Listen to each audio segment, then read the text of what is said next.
quotation for the day. Pursue what catches your heart, not what catches your eyes. It is from Roy T. Bennett, The Light in the Heart. Okay? So, mostly, some of us, no, masyado tayong natetempt sa mga material na bagay, ganyan, like sa pera, no? But, kailangan, kapag sa mga ginagawa natin sa buhay, like sa mga trabaho natin, no? Or, siguro kapag sa mga deeds natin, kailangan yung mga gusto natin ginagawa. No? Like, for example, yung pag-aaral natin.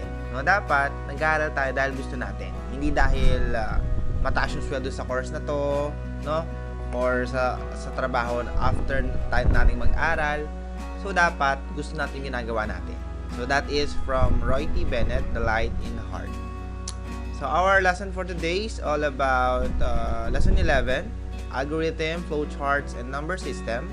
So, medyo may computation part tayo dito. And sabi ko nga, medyo nakakalito yung discussion na to. That is why, listen carefully sa ating discussion, no?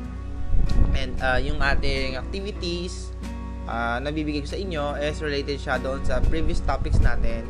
And baka magkaroon kayo ng quiz next week tungkol dito or activity din. So, listen carefully. So, first, let us discuss what is algorithm.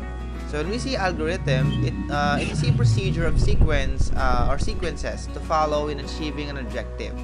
So, in every goal or in every objective na need natin i-achieve or gusto natin i-achieve, meron tayong mga steps na sinusundan. No? Like, for example, sa paggising natin sa umaga, yan. No? Yung pag-enter natin ng klase, may mga procedures yan. Like, preparation, no? Pag-enter sa Google Meet, yan, or pakikinig. Meron tayong sinusundang procedures, no? Or mga steps on how we accomplish specific goals or objectives araw-araw, no? So, kagaya rin yan ng mga algorithms natin. Yan ay mga procedures na sinusundan natin. And we have what we call logic and critical thinking or planning, no? So, in every algorithms, we must think logically, no?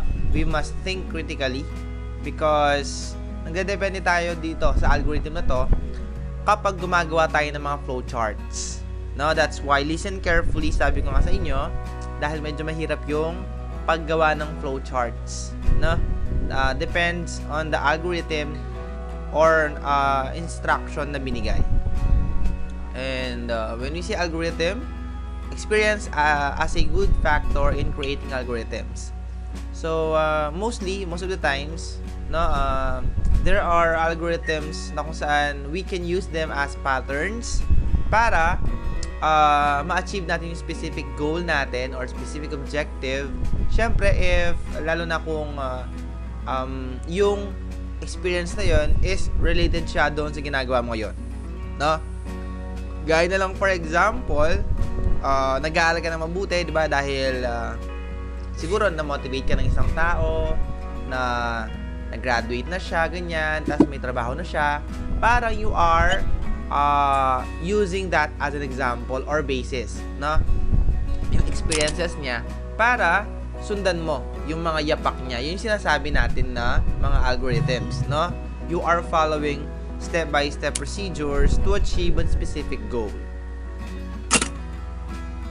Okay, so for example, here we have a computer programmer wants to design a payroll system, no?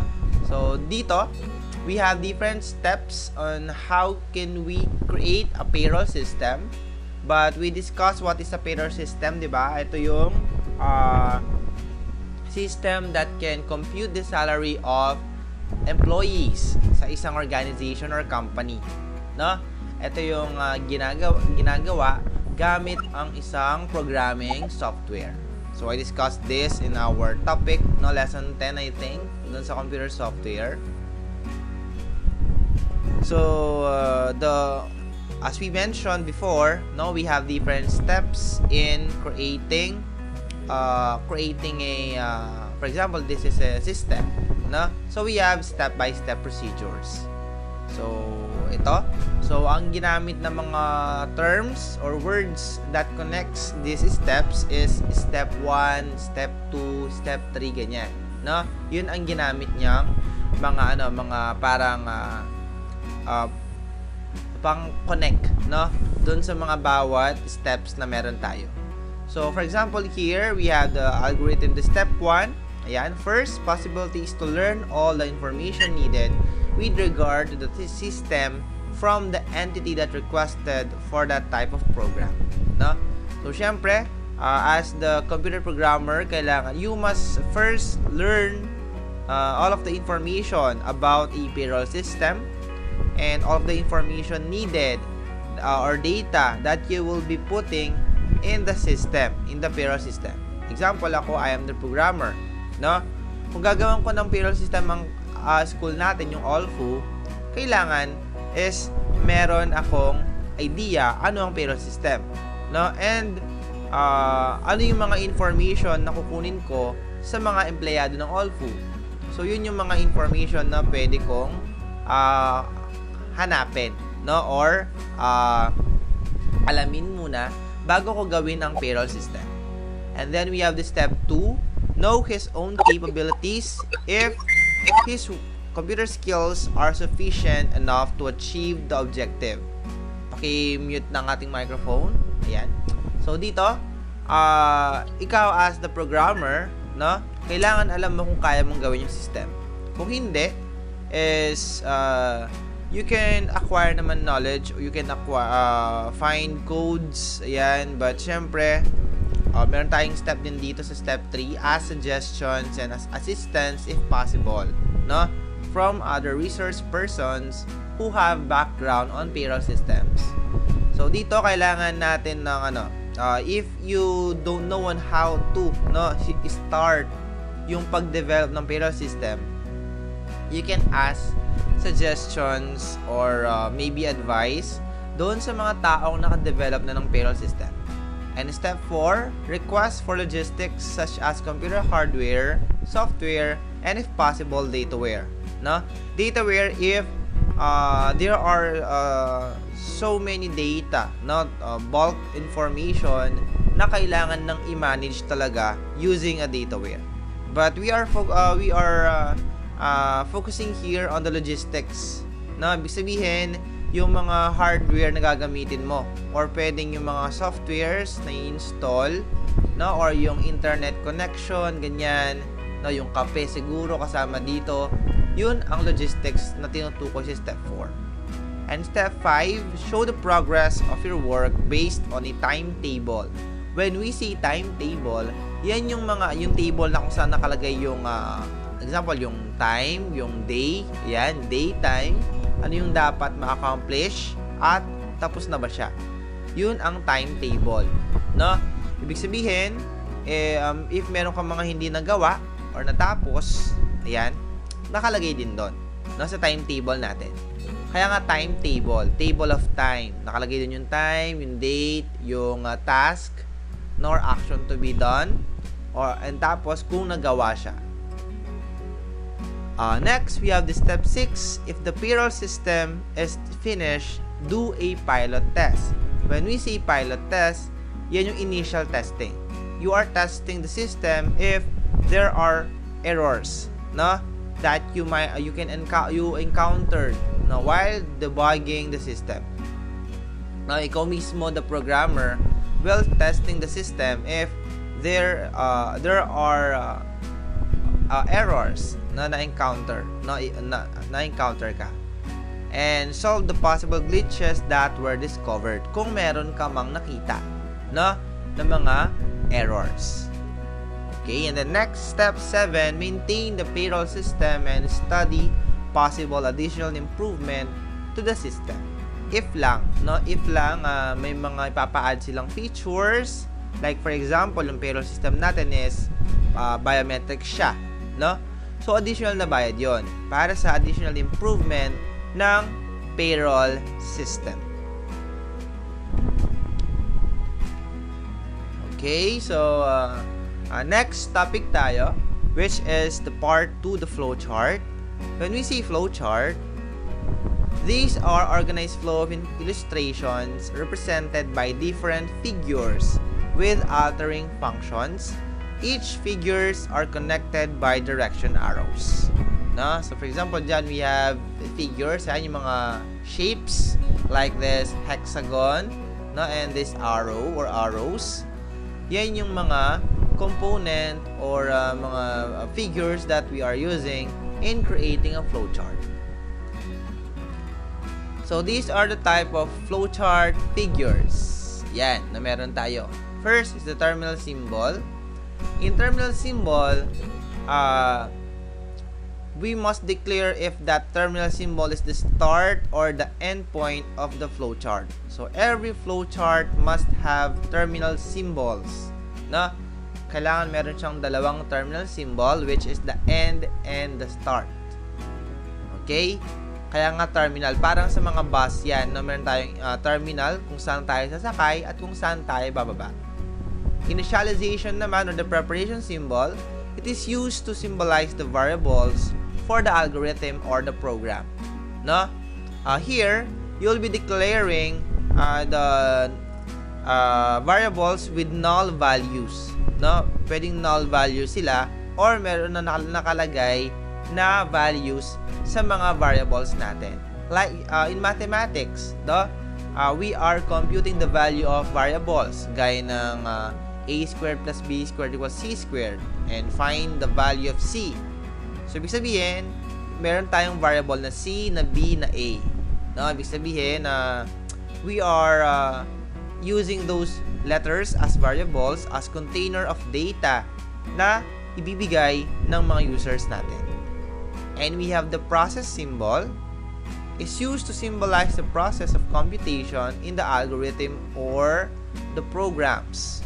No? So, more on computations tayo dito. We are putting the formulas dito inside the rectangle symbol. No? Formulas dito. Again, dito variables. Dito naman is ito yung start point or end point ng isang flowchart. Next, decision symbols. We are using this symbol if we answer a specific condition that only answerable by true or false. No? It is a close-ended question. Ina-answer lang siya ng mga answers ng true or false, yes or no. Ayan, so dito tayo. Next, flowchart figures, we have the input and output symbols. So, it is used to symbolize the process of accepting and displaying data in the flowchart. No? We are using this if we are already asking for the input of the user. No?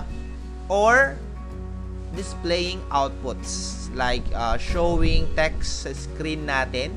No? Yun yung mga input natin or output sa isang flowchart. And then we have the direction arrow symbol. It is used to symbolize the flow of the flowchart. Hindi flowchart ang flowchart kung wala siyang mga direction arrow symbols. Okay? If you have questions, ask them later. No, pakilista na lang muna because this is recorded. Thank you. Okay, next. We have the connector symbol. So, it's used to symbolize the connection in the flowchart, especially if there are loops or iterations. No? So, dito, we are using this symbol. For example, hindi na kasya sa isang page, no, yung ating flowchart. Gagamit tayo ng connector symbol. No? Connector symbol. Sa isang page, for example, meron tayo sa pinakailalim, meron tayong letter A, no, na bilog yan, circle. Connected yung isang symbol sa taas niya. Sa next page nun, maglalagay ka ulit ng isang connector symbol with the same letter, no? And kung hindi pa rin nagkasya sa pangalawang page, letter B na nun tayo, B sa ilalim, and letter B sa next page nun. No? Connected sila alphabetically. So, example here, we have a example algorithm. Ayan, algorithm to because it is an instruction. No? Instruction on how to create a flowchart. So create a flowchart that will get the average of 3 inputted numbers. So in getting the average, di ba, first add the numbers and then divide them kung ilan sila. So in this case, now we have 3 inputted numbers, and then if the average is greater than 50, yung di-display daw niya is the average greater than 50. Otherwise, display the average is less than 50. Na? Syempre kung hindi siya greater than, magdi-display nun is the average is less than 50. Okay? So this is the flow chart. Ayan. So here, no, first, sabi ko nga sa inyo, we have terminal symbols, the start and the stop or end. You can use other term or word dito sa stop, pwedeng end or finish. No? Dito sa ating stop na terminal symbol. We have only 2 terminal symbol. Depende sa kung gaano ka laki, no, yung system na ginagawa mo. So dito is simpleng program pa lang to. And then after that, no, meron tayong initialization symbol or the preparation symbol.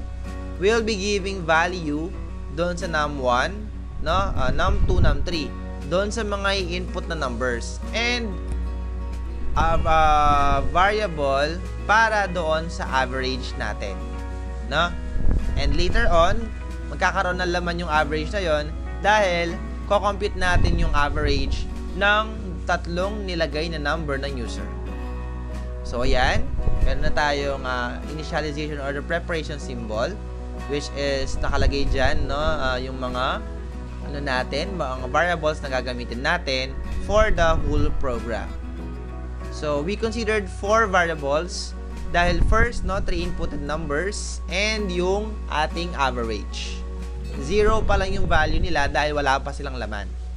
Lalagyan pa lang sila ng laman dito sa ating input-output symbol and sa formula natin. Na? So dito, meron tayong input symbol. So yung purpose ngayon ng input-output symbol dito is input symbol siya dahil dito mag-e-enter ng value yung ating mismong user. Na? So for example, ako yung user, no, ng system. Nag-input ako ng value ng num1, 50. Num2 is 30. Okay, so we'll be using calculator para at least mag-gets nyo yung flow ng ating system. Na? So in this case, no, meron tayong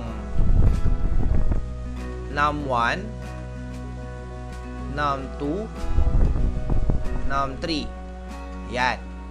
And then wala pa silang value, no? Wala pa silang value. And ako na user, no, mag-i-input ako ng value ng num1 is 50, num2 is 60, and num3 is 55. Okay? And then, ang mangyari daw dito is ko-compute ko yung average ng num1, num2, and num3. Okay? So, dito, yung average nila, yan. So, di ba 0 kanina yan? Pero, i-compute ko yung average ng tatlong yan. So, equals average, yan. And then, kunin ko yung talong number na yan. 55. No? So, nakuha ko ang average is 55. And then, this 55 is gagamitin natin siya doon sa decision symbol dito. No? If average is greater than 50. No? So, in this case, yung ating average is 55 is 55 is greater than 50. Yes or no? It is yes. No? Mas mataas ang 55 sa 50. Kaya yes tayo. So, we have 2 options here, yes and no. No, para kapag sumagot ng example, yung average natin is less than 50, meron tayong other options na lalabas sa screen or magpiprint. No? Ito yung output natin kapag less than 50 yung ating average. So, in this case is greater than siya. Kaya sa yes tayo. No? And then after that, yung kasi instruction dito, after nun is wala nang mangyayari, no? So, after we display the output, is magi-stop na yung program natin. So, parang ganito lang siya, kung sa Excel natin siya gagawin, no? So, ang lalabas nun, if daw, di ba meron tayong if dito, we have formulas here, logical, if, yan. Ito, is greater than 50, the average is greater than 50. O kung hindi naman daw, the average is less than 50. So, ganyan siya, no? Kung sa Excel natin siya gagawin. Yung logical test natin dito is average is greater than 50. Kung totoo daw yon, ang magpiprint is the average greater than 50. Kung hindi naman, the average is less than 50. So, click OK ko lang. Yan. So, in this case, yung average natin is greater than 50 siya. Kaya, yun ang lumabas. So, what if palitan ko to? Nagawin ko siyang 40. The average is less than 50. So, in this case, na kung alisin ko itong mga to, walang magiging output dahil wala tayong mga nakalagay na values for num1, num2, and num3. Okay, so example, 20, 30, 10. Yan. So, is 20 is greater than 50? Hindi siya. Kaya, the average is less than 50. Okay, so, hinga malalim, ayan.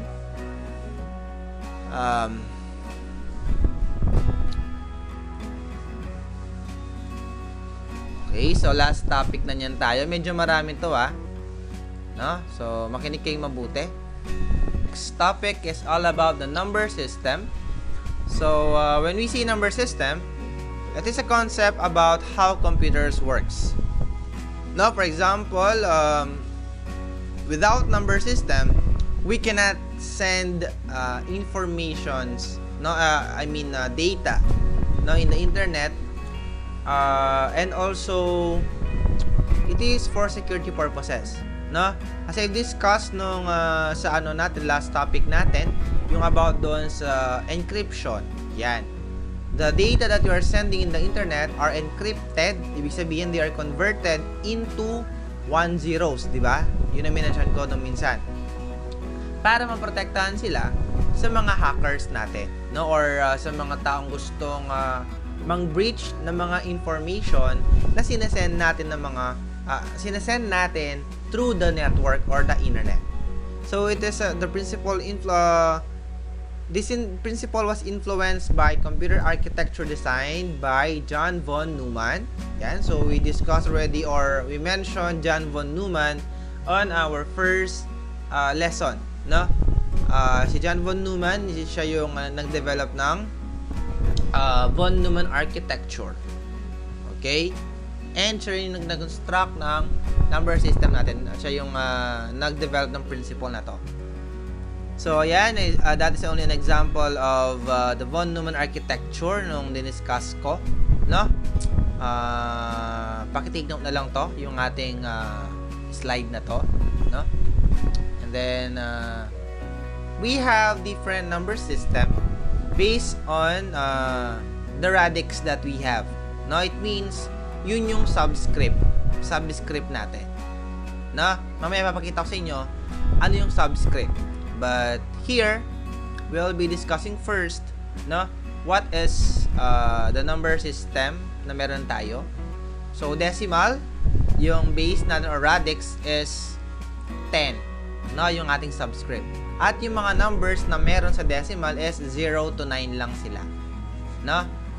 So, mamaya, I'll be giving you example ng mga decimal numbers natin, no. Basta ang subscript niyan is 10. Binary naman, meron tayong mga numbers lang na 1010, 10, no? At ang base niyan or subscript is 2. Octal, we have